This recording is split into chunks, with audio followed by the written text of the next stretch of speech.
All right, here we are for another week of On the Couch with Dan and Dane. Mate, we're here again and we're back in business, right? All we do is sit on the couch these days, mate. You know what? It's a pretty good job when you think about it. But one of the things we want to talk about today is everyone, if you were listening to the media like 9 months ago, right, there was all the doom and gloom. And we're going to go through a huge correction or a bubble, depending on who you were talking to.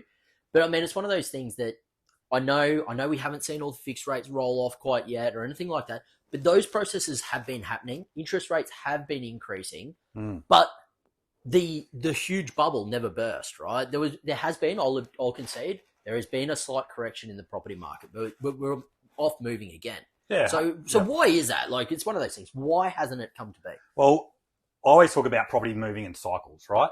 So whenever you go through your slump and then you have an upturn, then you go into a boom and then you roll into a slump again, what you want is each time you move into those slumps that the previous slump is going to not be as high as the one you had. Yeah. Right. So you're moving in cycles, but the general trajectory is going up. So we're in one of those at the moment, right? Where it's sort of plateauing, but it's not diving. Like I remember news.com, holy hell, 20%, 30%, it's all going to go crashing down. You get all the naysayers all come out and everyone gets their clicks going. So Absolutely. When we look at it though, it's population, right? Yeah, absolutely. The underlying population or the population growth has still been there. So if you have a look at the statistics that have been released over the last couple of months, you saw when the pandemic came, like population growth in Australia, like it plummeted down to zero, like negative. But then what we saw over time is we've actually seen over the following 12 months, like 500,000 people on the immigration train.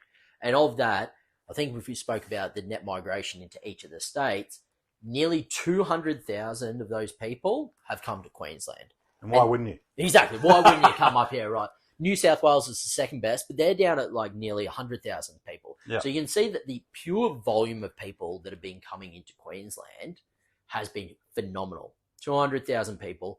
But on the flip side, there's only been about 25,000 dwellings being created. If you think of sort of the nuclear family, for example, and you put 4 people in each of those 25,000 houses, you've got dwellings for 100,000 people, but there's 200,000 people coming, right? Yeah. And that, because of the growing prices in construction, because of the skills shortages and the troubles that people are having actually releasing land and actually doing the development, there's just no end in sight for the shortage of pure houses that are being created. Yeah. So we're only creating about half as many houses as what we need to, and that's having an effect on both ends of the market. Right? 100%, mate. More people need more houses. Absolutely. Right?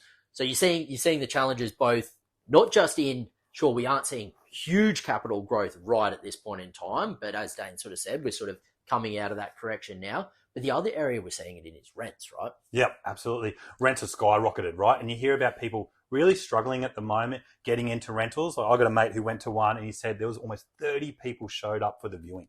And that's just one of the viewings. You're probably doing 3 or 4 viewings a week, right? Yep, so 100%. One of 120 people looking at that house and hoping you're the one they've selected. Yeah, like most likely no. Exactly right.